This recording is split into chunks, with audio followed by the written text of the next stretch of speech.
Bienvenidos a Discutamos México. Soy Roberto Blancarte. En esta ocasión vamos a discutir el tema el Estado laico, pasado y presente.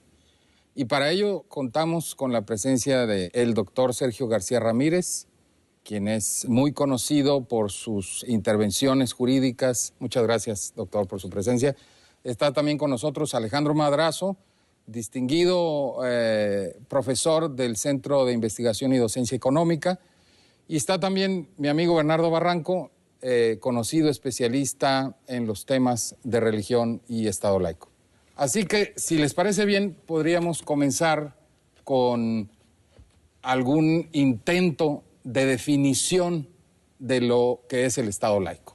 ¿Cuáles son los conceptos aledaños? ¿Cuándo surgió? Y sobre todo, ¿cuándo surgió en el caso mexicano? Doctor.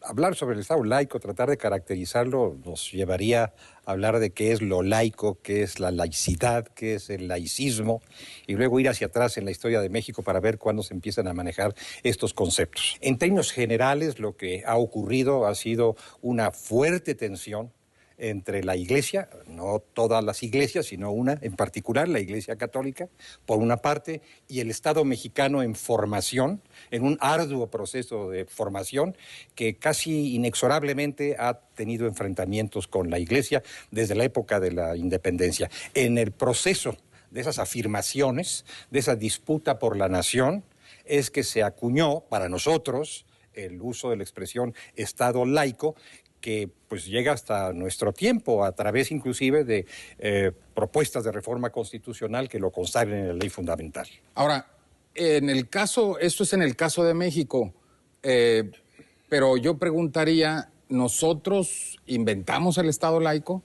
o viene de algunas concepciones, de algunas experiencias externas a nuestro país?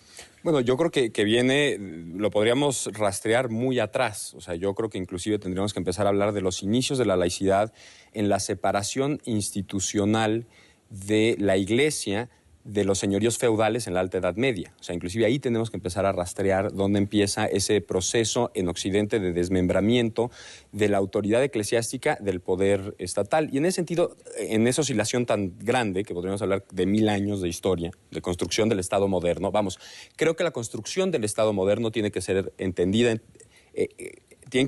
para entender el proceso de surgimiento del Estado laico. O sea, Estado moderno y Estado laico creo que van de la mano en un proceso muy largo, muy doloroso y que termina explicitándose tardíamente, pero que encuentra sus semillas en el momento en el que la Iglesia se consolida como una organización jerárquica, cerrada en la Alta Edad Media. Antes de eso, la Iglesia era la Iglesia de la comunidad. O sea, no había una Iglesia universal, sino eran las distintas iglesias de las ciudades. Y el proceso de consolidación de una Iglesia en Roma, centrada en Roma, y el cisma entre la Iglesia de Oriente y Occidente, creo es lo que empieza el proceso de separación que después desemboca tanto en el Estado moderno como en el Estado laico. Entonces, nos podríamos remontar muy atrás, depende qué tanto queramos profundizar en la historia, pero yo sí creo que hablar de Estado laico es hablar de Estado moderno y de Estado moderno en Occidente. O sea, aquí Alejandro introdujo varios elementos nuevos, introdujo un concepto que es el de laicidad y introdujo un concepto que es el de separación entre las iglesias y el Estado y al mismo tiempo hizo referencia a una situación que aparentemente es exclusiva del mundo occidental o del cristianismo. ¿Estoy en lo correcto o...? Mira, la cuestión aquí es, en este digamos, brochazo de historia que se ha planteado, en la Edad Media, la Iglesia o las iglesias se constituyen en factores de poder. Y precisamente la construcción del Estado moderno supone la ruptura con ese poder. Y supone también la validación de los derechos de los individuos que van conformando sociedades más complejas. Y en ese sentido, si bien pensamos que la laicidad es un principio de separación entre las cosas de poder del Estado y de las iglesias, también es importante resaltar que el concepto de la laicidad y del Estado laico están vinculados a la libertad de creencias y a la libertad de conciencia que tienen los individuos bajo la era moderna. Entonces, sí creo que es un concepto muy occidental. No se dan todos, hay diferentes figuras. Pero exportable, digamos. Pero es exportable, particularmente en el mundo musulmán. Ahora, nosotros, doctor García Ramírez, ¿surgimos como nación con un Estado laico o tardamos en construirlo? Mire usted, permítame hacer buscar en el pasado alguna expresión que pudiera ilustrarnos un poco sobre esto. No por prurito universitario, pero pienso en la Real y Pontificia Universidad de México. Nosotros éramos una sociedad real y pontificia cuando llegó el momento de la independencia. El Estado tenía una fuerte alianza con la Iglesia y la Iglesia con el Estado, con muchas turbulencias, por supuesto, con muchas turbulencias, pero finalmente éramos una sociedad real y pontificia. La independencia nos hace dejar de ser reales, pero no nos cura lo pontificio, si es que era una enfermedad, que probablemente sí lo era. No nos cura lo pontificio. Y ahí se da esta pugna entre el Estado mexicano por asumir las facultades que había tenido la corona española frente a la Iglesia y de la Iglesia por no dejarse. O sea, toda la historia del patronato. Toda la historia del patronato. Resiste la Iglesia y el Estado mexicano insiste. ¿Qué es el patronato en 30 segundos para que era una potestad de la corona que abarcaba muchos espacios, designación de jerarquías, cobro de ciertas subvenciones, muchas cuestiones que tienen que ver con la economía y con el poder de la Iglesia que eran administradas por la corona española. Esto viene de mucho tiempo atrás y, por supuesto, el Estado mexicano, heredero de la corona, la nueva república, heredero de la corona, pues trató de asumir ese poder y la Iglesia, por supuesto, se resistió a la asunción de ese poder y quiso mantenerlo para sí. Esto explica muchas de las luchas iniciales, pero no solamente esto. Se trataba de disputar también la nación, no solamente el poder, sino de disputar la nación, la disputa por las conciencias. El movimiento liberal del inicio de la independencia, que venía de atrás, pero del inicio de la independencia ciertamente no era un movimiento que pudiera aceptar fácilmente un predominio de concepciones religiosas y que anhelaba una liberación de la conciencia, una liberación del espíritu. Pero nuestra primera constitución, la de 1824... es una constitución intolerante todavía. Sí, no solamente la primera constitución, algunos documentos previos a esa primera constitución, grandes documentos políticos, y algunos posteriores no son modelo de tolerancia, porque finalmente era la actitud que prevalecía en la sociedad mexicana, en el naciente Estado mexicano, ¿no? Tenemos que llegar hasta 57 para que exista un gran debate nacional y para que exista un nuevo giro, y en 17 esto se afirma. Ahora, se dice mucho que el Estado laico está en contra de las iglesias, porque en buena medida la experiencia histórica, en particular la mexicana, pero prácticamente en todas las naciones donde hay una iglesia católica hegemónica, surgió ese Estado laico en contra, como ya lo mencionó el doctor García Ramírez, del poderío de esta iglesia. Pero el Estado laico se concibe como un Estado anticlerical o antirreligioso. Yo creo que no, yo creo que al contrario, el Estado laico es la garantía indispensable para que las religiones puedan libremente ejercerse, libremente desarrollarse.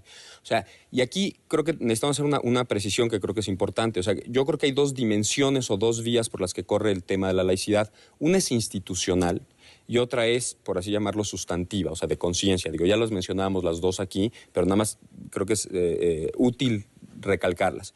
Entonces, en la dimensión institucional, la laicidad tiene que ver con evitar, prohibir, ahí sí, la confusión entre autoridades eclesiásticas, que no es lo mismo iglesia que religión, pero autoridades eclesiásticas y autoridades políticas. En el tema de la conciencia, el Estado laico implica no imponer una conciencia específica, una serie de creencias específicas, sino al contrario, proteger que la gente pueda en libertad de desarrollar su conciencia. Y creo que uno presupone al otro, o sea, necesitamos la separación institucional para que todas las religiones y todas las creencias puedan desarrollarse libremente. Y aquí ya entramos entonces al tema de la pluralidad religiosa. Pluralidad que pudo no haber existido en el siglo XIX de manera amplia, pero que empezó a gestarse y que existía no solo, digamos, entre distintas confesiones religiosas, sino dentro de la propia institución católica, ¿no?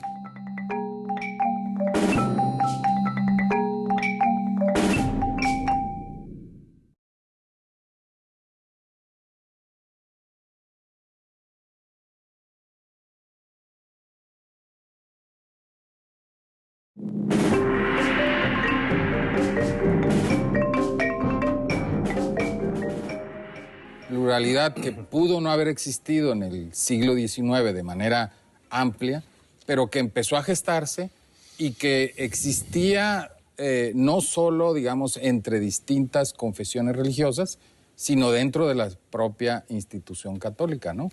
¿Cómo? No, yo creo que la diversidad cultural en México siempre ha existido. Lo que pasa es que se ha impuesto una forma y una concepción que era la oficial, la católica, pero si tú te pones, si nos remontamos al siglo XIX, pues encontramos un cúmulo de creencias mesoamericanas que subsistían y que estaban ahí presentes. Pensar que no había diversidad, que era un país monolítico, me parece que históricamente no es sostenible. Por lo tanto, pero yo creo que el tema de la laicidad va más que por el lado cultural en ese momento, va por el lado político, es decir, va por el lado de proyectos políticos. Okay. Me parece que el liberalismo que don Sergio planteaba, y sobre todo la construcción de un Estado moderno, suponía que la racionalidad religiosa se mantuviera al margen para conducir un proyecto de país, un proyecto de nación. Y el gran drama del siglo XIX es la falta de acuerdos, como se dio en otros países, incluso en América Latina, y en México fue particularmente virulento, que lleva guerras, a enfrentamientos, pero me parece que más que el lado cultural, el tema de fondo es la cuestión política. Es quién ejerce la soberanía, ¿no? Sí. Y a propósito de eso, aquí estamos viendo, yo por lo menos estoy viendo de frente, la imagen de la Constitución de 1857, que si bien entiendo es la primera que establece por omisión la separación entre el Estado y las iglesias y que es el antecedente inmediato a las leyes de reforma. ¿No, doctor? Sí, mire usted, lo que hay es, como aquí se ha expresado ya, no un debate teológico, no una disputa entre religiones o entre maneras diversas de entender una misma religión que podía ser y que de hecho era la religión de la mayoría, si no la totalidad, por supuesto, del pueblo mexicano. Es una disputa por el poder, es una disputa por la nación, que se da a través de la disputa por las conciencias e incluso por la propiedad. La Iglesia Católica en una etapa acumuló propiedades cuantiosas y ejerció una gran influencia sobre las conciencias. Y de esta manera, también de esta manera, o de estas maneras, se gobierna la nación. Esto atraviesa todo el siglo XIX y va dando lugar a sucesivas contiendas. Cuando se discute la Constitución de 1856-1857, me refiero al Congreso en su conjunto, este es uno de los grandes temas. Como lo sería de nueva cuenta en 1917, como lo había sido en el gran debate público. Y prácticamente todos, quizás estoy exagerando o tal vez no, todos los diputados constituyentes que subían a la tribuna a disertar sobre el tema en un sentido o en otro, lo primero que hacían era, o algo que hacían era, si no lo primero, algo que hacían era confesar su religión. Eran católicos. Eran católicos, eran creyentes, no había pugna con Dios, no había pugna con la religión, pero sí había una actitud de reserva frente al poder de la Iglesia y de rescate del poder de la autoridad civil, de rescate del Estado mexicano, del nuevo Estado mexicano. Entonces, esto se vino dando y la Constitución 57 evidentemente es una expresión de una etapa importante a la que seguirían las leyes de reforma y lo que después sabemos ocurrió. Ahora, aquí hay dos preguntas que me surgen. Una, ¿a quién representaba el Estado, el nuevo Estado mexicano, el nuevo Estado liberal mexicano? ¿Y a quién representaba lo que se dice comúnmente la Iglesia, que en realidad eran los obispos? Y segundo, en esa lógica, ¿qué sentido tenía que el Estado le arrebatara a la Iglesia Católica el registro civil, el matrimonio que era religioso y construye un matrimonio civil y que secularizara los cementerios? ¿Cuál es la lógica en esta disputa? No, creo que para entender la lógica hay que tener como eje algo que ya mencionaba don Sergio, que es gobernar. O sea, decía, con el dinero, con las conciencias, así se gobierna un país. Y de hecho sí, y nos tenemos que remontar, yo creo, antes de la independencia, a ver qué funciones cumplían el gobierno eclesiástico y el gobierno civil. La Iglesia mexicana es utilizada por la corona española desde muy temprano como un aparato de gobierno de la mayor parte de la población en la Nueva España. O sea, ya se mencionaba el patronato real. El patronato real implicaba una serie de prerrogativas que la corona tenía sobre la Iglesia: nombrar sus obispos, cobrar sus impuestos y darle el visto bueno a las leyes canónicas. Entonces, impuestos, legislación y funcionarios pasaban por el escritorio del rey. Entonces, ¿qué es lo que hace el rey cuando se encuentra con que hay un grupo de empresarios privados, porque eso es lo que eran los conquistadores, que se han hecho de un reino que es más rico, más poblado, más vasto que su propio reino? Bueno, pues es una amenaza importante a la autoridad del rey sobre el control de estas riquezas. Los conquistadores y sus sucesores, los encomenderos, o sea, ellos mismos pasan de ser conquistadores a encomenderos, eran enormemente poderosos. Entonces, ¿qué es lo que hace la corona? Debilita la fuerza de esos encomenderos y la debilita a través de la Iglesia, que gracias al patronato real es en realidad un órgano de la corona. O sea, la corona puede utilizar a la Iglesia para sustraer la fuente de riqueza de los encomenderos, la población indígena del gobierno hispano. Entonces, crea las repúblicas de indios que están directamente bajo la tutela del rey, pero cuyo gobierno efectivo es la Iglesia. Entonces, lo que nosotros vemos, y lo podemos ver en la matrícula de la Universidad Real y Pontificia, es que el aparato burocrático eclesiástico es el aparato verdaderamente grande a través del cual el rey gobierna a la mayor parte de la población, le hace la población indígena en la Nueva España.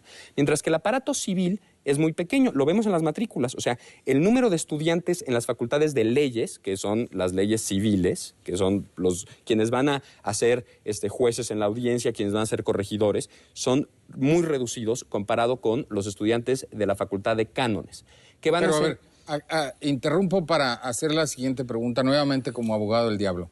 ¿Tenía que quitarle a la Iglesia? ¿Cuál era la lógica de que el Estado controlara esos registros? Es decir, ¿era por envidia? No, ¿era por necesidad? Por necesidad para poder gobernar. Ese es precisamente el punto. O sea, el gobierno había sido operado a través de un aparato canónico por el rey.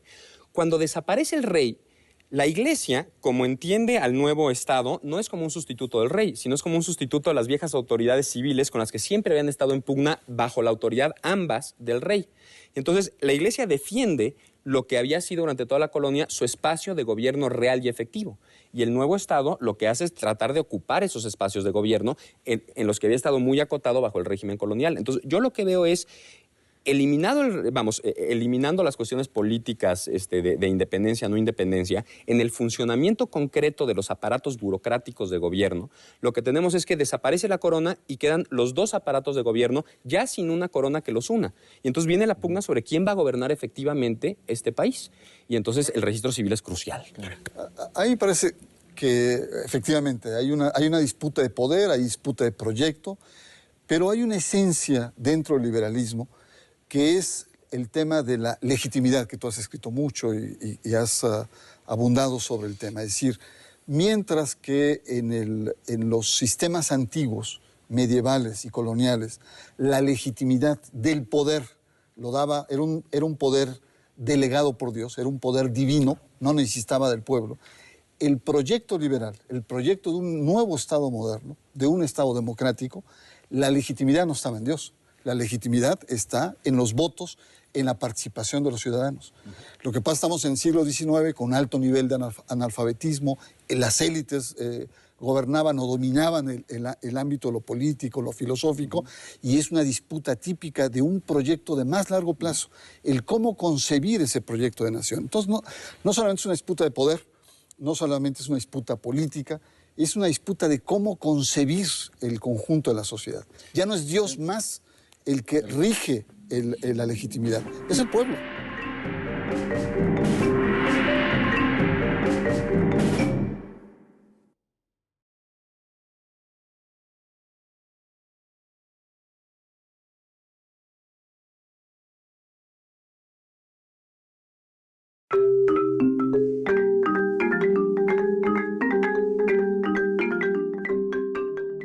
Ya no es Dios más el que rige la legitimidad, es el pueblo. Y creo yo que hay otro elemento, por eso hacía yo la pregunta, además de que me gusta afiliarme a esta línea de abogado del diablo.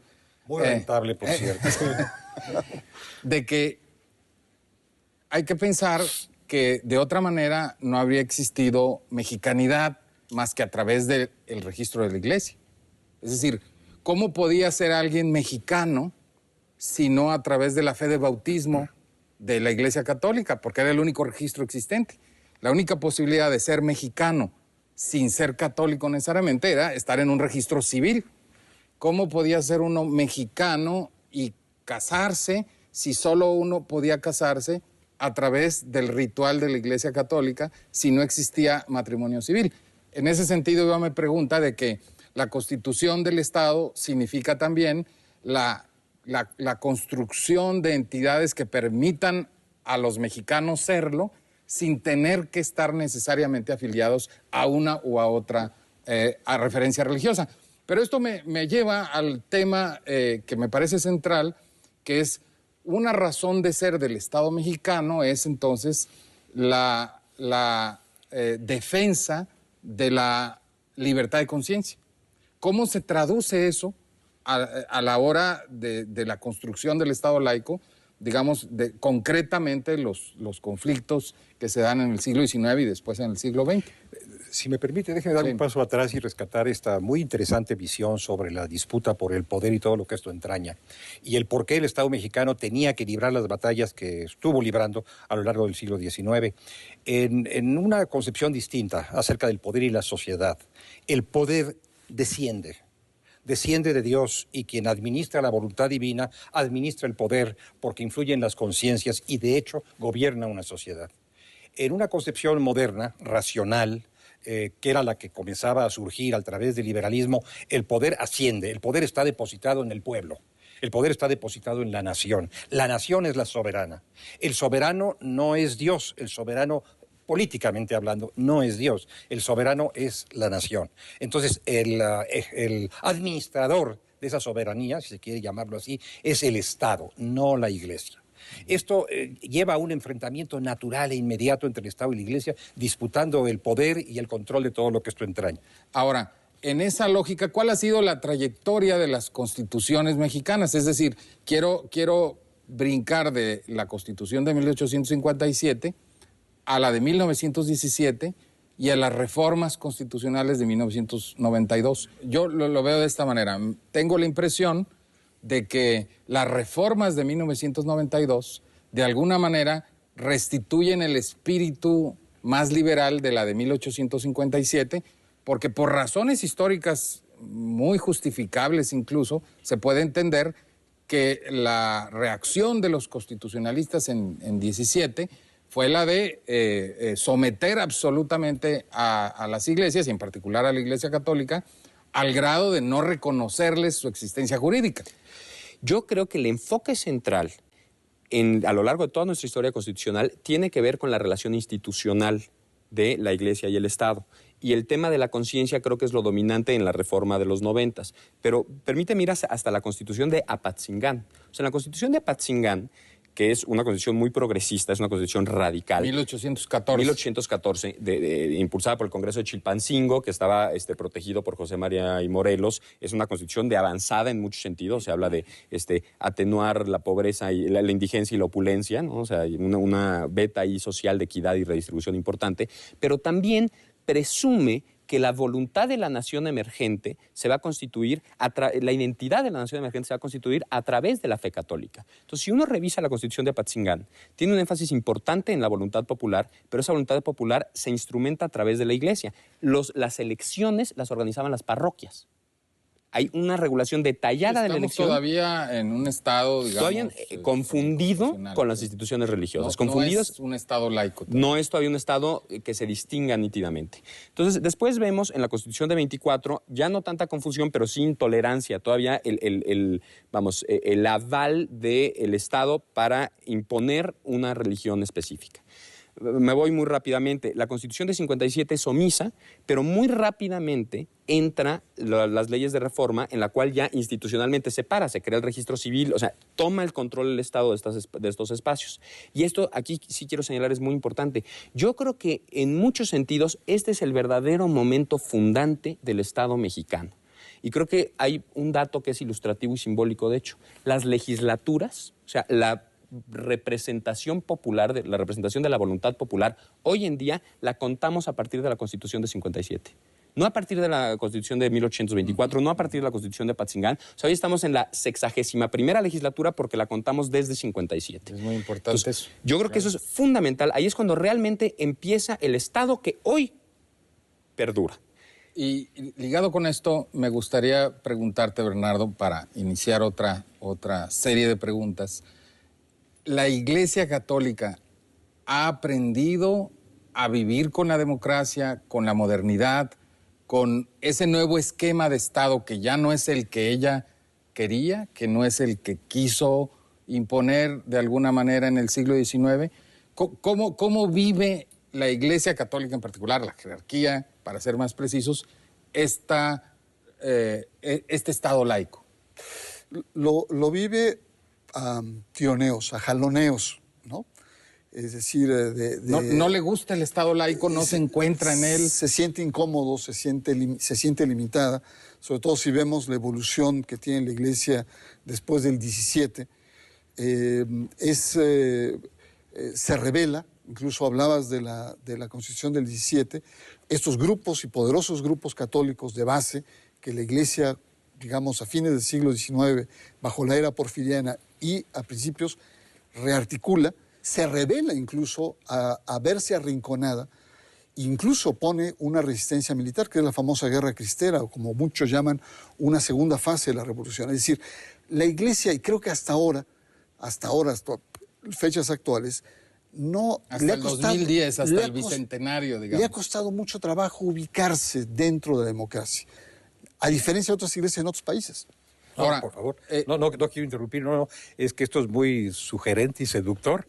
Se me antoja decir que la Iglesia Católica finalmente no es monolítica, como la comunidad de los católicos en México no es homogénea. Pero además hay otras iglesias que no necesariamente todas se colocaron pero finalmente igual, la católica, ¿no? Es la que ha pesado en todos estos procesos, ¿no? Ahora empiezan a pesar otras, pero ha pesado la católica. La Iglesia Católica del cura Hidalgo, del cura Morelos, no es la misma Iglesia Católica de quienes excomulgaron a Hidalgo Morelos e influyeron en su digamos, eliminación. Pero me gustaría mucho recoger esta línea que usted mismo sugirió, histórica, a través de constituciones o a través de leyes. Parece que ha sido muy diversa, y a algunos le podría parecerles errática, la línea constitucional mexicana en materia de relaciones Estado-Iglesia y en materia de libertad de conciencias. Lo que acontece es que ha obedecido a tiempos distintos. La primera etapa, lo acaba de decir el doctor Madrazo, era de una gran intolerancia. Era una intolerancia heredada en los primeros textos constitucionales y de otro rango. En la Constitución del 57 las cosas cambian y surge un proceso, un fenómeno de mayor, digamos, tolerancia y de un trato más cauteloso con la Iglesia, entre la Iglesia y el Estado. Las leyes de reforma acentúan indudablemente esta reivindicación estatal de una serie de poderes públicos y del control y la conducción de la sociedad, indudablemente. Eso hacen las leyes de reforma. En la realidad surge una especie de entendimiento, de modus vivendi entre el gobierno mexicano y la comunidad clerical. En 1917 el constituyente es fuertemente anticlerical, porque sabe de qué lado había militado cierto sector de la Iglesia en los prolegómenos de la Revolución y en relación con el general Díaz. Luego vienen otros procesos que acentúan esta cuestión. En materia de educación, por ejemplo, la legislación constitucional de los años 30, la educación socialista, el concepto racional y exacto del universo, significan un gran desafío a otro tipo de ideas, entre ellas las religiosas. Y luego vienen las reformas de 92, que son apaciguadoras, que llevan a una relación mucho mejor de carácter institucional y abren un poco la tolerancia. Pero indudablemente, como usted mismo sugirió, a mi modo de ver, estas reformas del 92 vuelven un poco al espíritu del 57, retoman del 57 esa vena liberal, no conflictiva, no necesariamente polémica con la Iglesia. Ya no es el espíritu de las leyes de reforma. Ya es otro el espíritu. Ya no es el espíritu original del constituyente de 17. No lo vimos, por lo menos, campear en el poder revisor de la Constitución. Entonces, ha habido una serie de oscilaciones a lo largo de la historia constitucional mexicana, a lo largo de la legislación mexicana, que probablemente significan acomodos naturales y razonables en el curso de un par de siglos. Muy bien. Ahora, Alejandro, yo te quería preguntar, el Estado laico, yo lo entiendo como un instrumento jurídico, político, al servicio de la coexistencia pacífica entre individuos y comunidades con distintas creencias, que tienen que convivir y para eso tenemos este Estado. Pero actualmente, esto que hablamos, la libertad de conciencia, se conecta a muchos temas de gran debate. Está el tema del aborto, está el tema de la eutanasia, está el tema de los matrimonios entre personas del mismo sexo, está el tema incluso de la homofobia. Es decir, hay muchísimos temas que nos conectan con la importancia actual del Estado laico. Me gustaría que me dieras tu opinión sobre cuál es la importancia de este Estado en los debates actuales.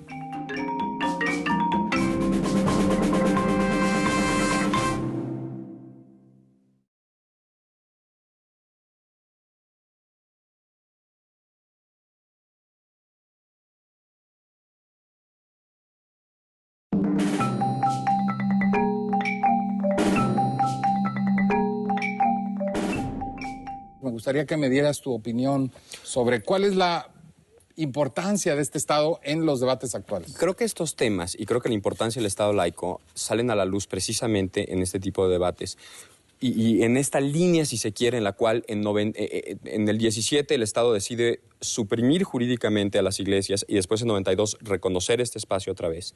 Un poco con la idea de ya hay un Estado suficientemente fuerte como para no sentirse amenazado por la iglesia y entonces sí, que la conciencia sea tan libre como quiera hacerlo y la iglesia va entendiendo que la iglesia va a jugar en este espacio de tolerancia.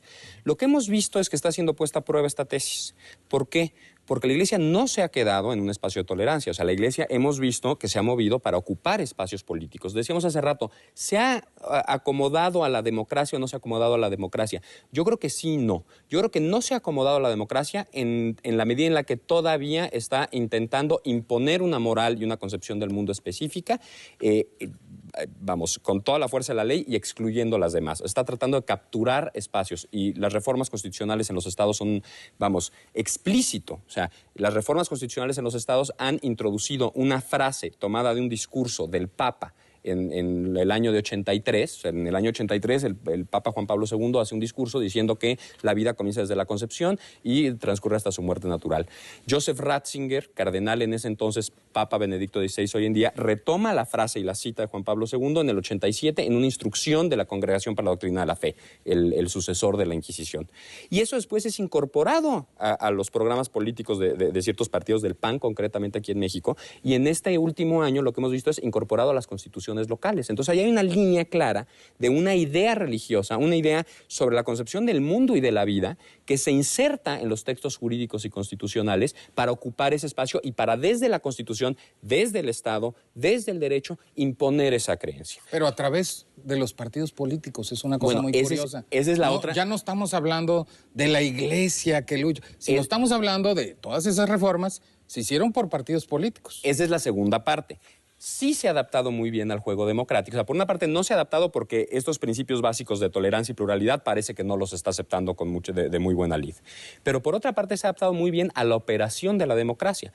Lo que la iglesia y los grupos religiosos organizados y adinerados han logrado hacer es formar en la sociedad civil grupos de presión en el espacio público.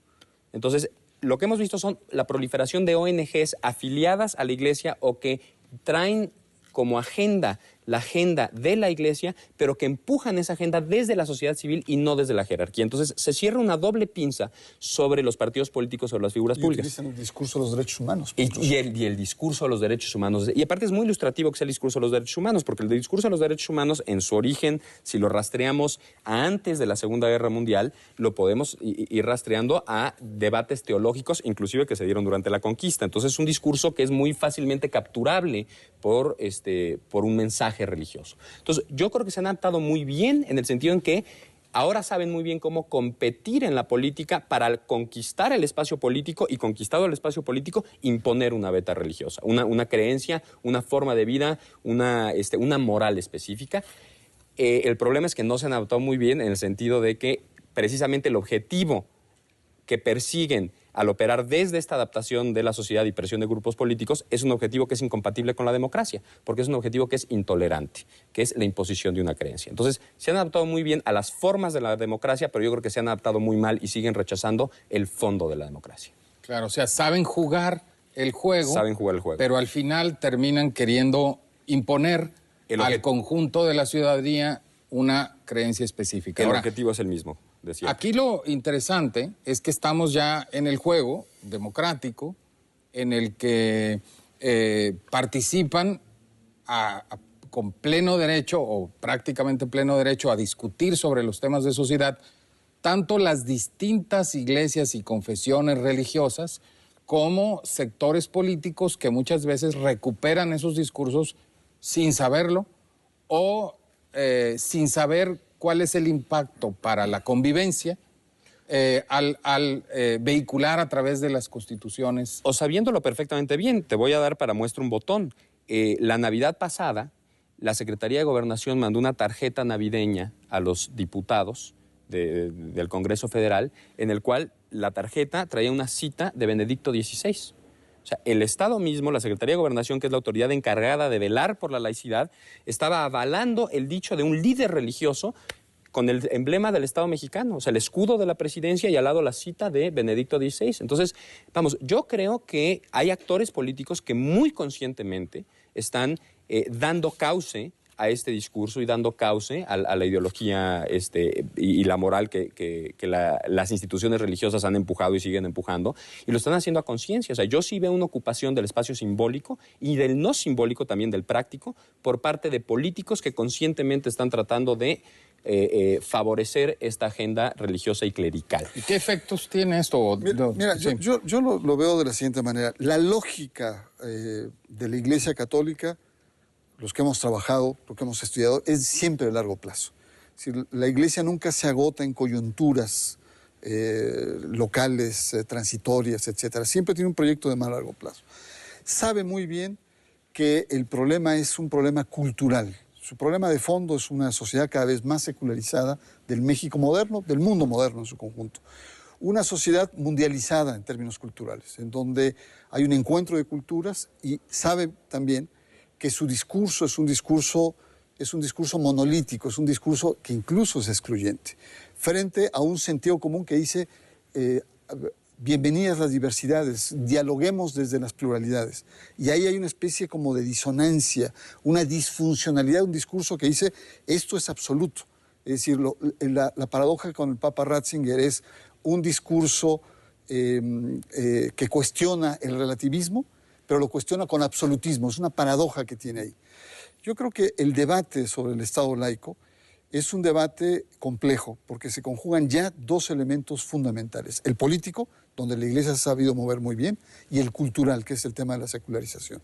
El político se aprovecha muy bien de la debilidad de los instrumentos, de los actores y de las instituciones políticas, que ante la fragilidad de esa transición creen encontrar en las instituciones religiosas, particularmente la católica, fuentes de legitimidad.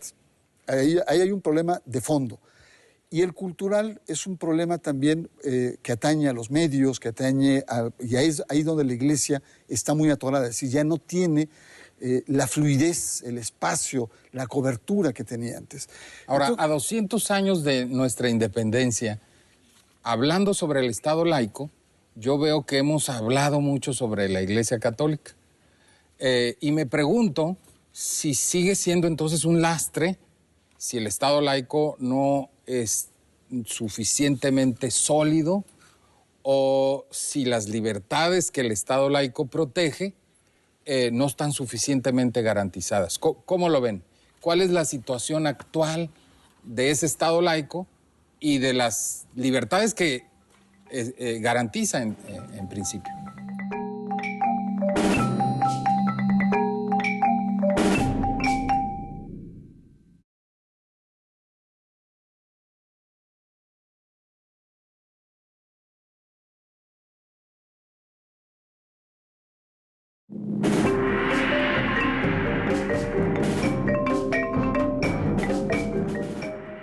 ¿Cuál es la situación actual de ese Estado laico y de las libertades que garantiza en principio?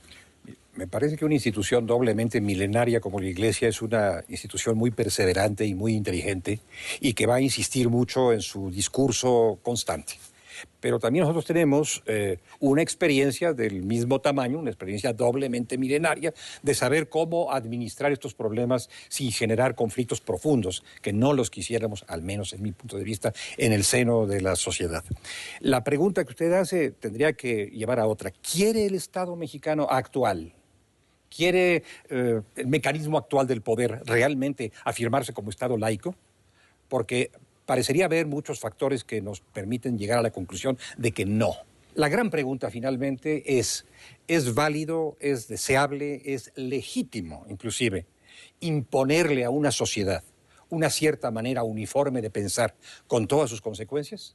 Imponerle esa manera uniforme de pensar, aunque sea la mía, pero es legítimo imponerle eso a la sociedad en su conjunto y transformarla en constitución, en legislación, en políticas públicas, en educación para todos, o hay que propiciar, este es el Estado laico, hay que propiciar un espacio de libertades en el que cada quien pueda tener opciones accesibles, opciones válidas, sin inclinar la balanza en un sentido o en otro. Eso sería hoy el Estado laico. Parecería ser que esto no siempre está ocurriendo y que en todo caso hay corrientes fuertes que desearían que esto no ocurriese. Esto está muy claramente, a mi modo de ver, en este debate acerca de la interrupción voluntaria del embarazo y en todas estas reformas de las constituciones locales. Hemos llegado a la conclusión de que la interrupción voluntaria del embarazo constituye necesariamente un delito que debe perseguirse por la vía penal. Pero también hay muchos católicos que no lo piensan así. El fenómeno no es deseable, no es plausible, no es amable, el fenómeno de la interrupción del embarazo, pero de ninguna manera tiene como contrapartida un combate a través de la vía punitiva, la conversión en delitos de estos casos que deben ser resueltos individualmente, en consulta con la conciencia y con todo el dolor que a veces representa tomar una decisión de ese carácter. Pero bueno, por eso digo, no parece ser que el Estado esté resuelto a asumirse como Estado laico y esté resuelto a aceptar las consecuencias de que no se puede imponer una moral, una creencia religiosa al conjunto de la sociedad, aunque la gran mayoría de la sociedad pudiera comulgar con esa moral o con esa creencia. Este es el punto de toque del Estado laico que es el que hay que preservar. Yo sí creo... ¿Estamos ya con un energía. Estado laico consolidado o estamos con un Estado laico que está siendo cuestionado? Yo creo que estamos con un Estado laico amenazado. Es más, yo creo que tenemos un Estado amenazado por distintos frentes y en muchos sentidos más débil de lo que lo ha estado en muchas décadas en este país. Y siempre que el Estado mexicano ha sido débil, desde el periodo colonial hasta los primeros años de la independencia, la consolidación de la República, siglo XX, la regla general es, en la medida en la que tenemos un Estado débil, la Iglesia ha ocupado espacios de poder y ha fomentado el tomar ese control del espacio público y el espacio de poder. Entonces, hoy en día tenemos un Estado débil y amenazado en distintos flancos. Lo tenemos claramente amenazado por la delincuencia organizada, lo tenemos también amenazado por la incapacidad del Estado frente a una élite económica que tiene una clase empresarial que está haciendo un esfuerzo cada vez mayor por tener injerencia y control y captura sobre el Estado. Y está amenazado también por una iglesia que ahora sí que viene por sus fueros. Entonces, yo sí creo que es fundamental ratificar el compromiso de México con el Estado laico por dos razones. La primera es porque creo que la plena libertad de conciencia no puede existir más que en un Estado laico y creo que todos tenemos un derecho fundamental a la libertad de conciencia y si no hay instituciones que nos den ese espacio, no vamos a poder ejercer esa libertad de conciencia. Y el segundo es porque el proyecto de país que hemos construido exitosamente desde 57, diría yo, con, subidas y bajadas, ha sido un proyecto de país que se identifica con la laicidad del Estado. O sea, de nuevo, yo no dejo de recalcar la importancia de que contemos a nuestra voluntad popular, a la continuidad de nuestra voluntad popular a partir del 57, que es cuando se separan la Iglesia del Estado, a partir de la Reforma. Ahí es cuando se funda el Estado mexicano. Y yo creo que si se rompe esa laicidad, se va a fundir el Estado mexicano. ¿Me explico? Hay que reafirmar nuestro compromiso con la laicidad o nos vamos a fundir. Para cerrar, Sí. y asumiendo que en efecto hay muchas amenazas para el Estado laico, ¿no podríamos asumir también, desde una perspectiva histórica, que como quiera que sea el Estado laico ha venido construyendo muchas libertades que los mexicanos no teníamos y que ahora tenemos, que la propia laicidad se ha venido transformando y que de alguna manera quizás parte de esta crisis, si podríamos llamarla así, es el resultado de estas transformaciones del propio Estado laico? Mira, Roberto, has tocado un punto muy importante, es decir, la laicidad y el Estado laico no pueden ser estáticos, tienen que evolucionar. Y creo que uno de los graves problemas es que estamos atrapados en el siglo XIX, seguimos con los debates del siglo XIX. Pero estamos atrapados todos, quiero decir. Por supuesto. Porque hay obviamente mucha gente que sigue jalando desde atrás, ¿no? A eso voy, es decir, seguimos vinculando al Estado laico desde la perspectiva del poder, de la construcción del espacio público. Y en ese sentido, creo que la gran amenaza hoy al Estado laico ya no son los grupos conservadores, los propios grupos eclesiales en su diversidad, sino también ahora los políticos. Los políticos hoy, con esa visión de corto plazo... Muchos de los cuales se dicen laicos, sí, ¿no? Y que llevan a que algunos partidos políticos traicionen sus principios liberales, como es el caso del PRI, por ejemplo, que impulsó estas reformas sobre el tema del aborto, o el PRD, en el caso de algunos que por tener un mayor espacio, digamos, electoral, llegan a traicionar, como en el caso de Pablo Gómez, ¿no? Que una insólita postura que tuvo. Los gobernadores, Entonces, el problema hoy es que seguimos en esa lógica. Yo creo que el futuro del Estado laico va en lo que tú dices. Es la única posibilidad que nos garantiza la libertad, las libertades y la libertad de conciencia. Y el futuro del Estado laico en el siglo XXI se da más en el espacio cultural, porque hoy todas estas diversidades plenamente reconocidas requieren de la garantía del Estado para que se puedan desarrollar. Es decir, estamos hablando de las minorías culturales, indígenas, de género, sexuales, etcétera, que requieren que su espacio sea reconocido.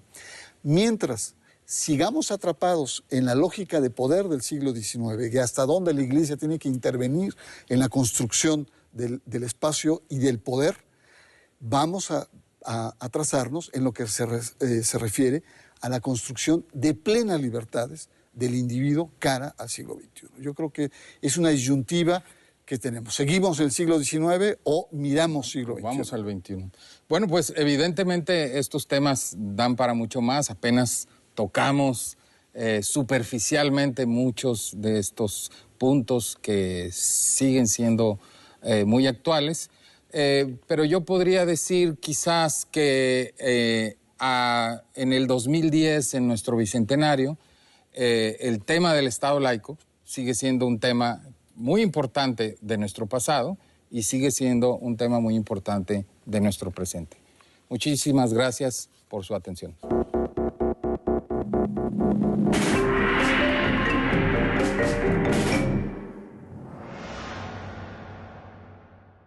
Estamos hablando de que el planeta Tierra tiene el 70% de agua, el 30% de superficie terrestre. Bueno, sí, el planeta azul aparentemente tendría muchísima agua, pero de ese 100% de agua, 97.5 es agua que está en los mares, es agua salada. En agua potable hay cerca de 10 millones de habitantes que no tienen acceso al servicio de agua potable, agua limpia.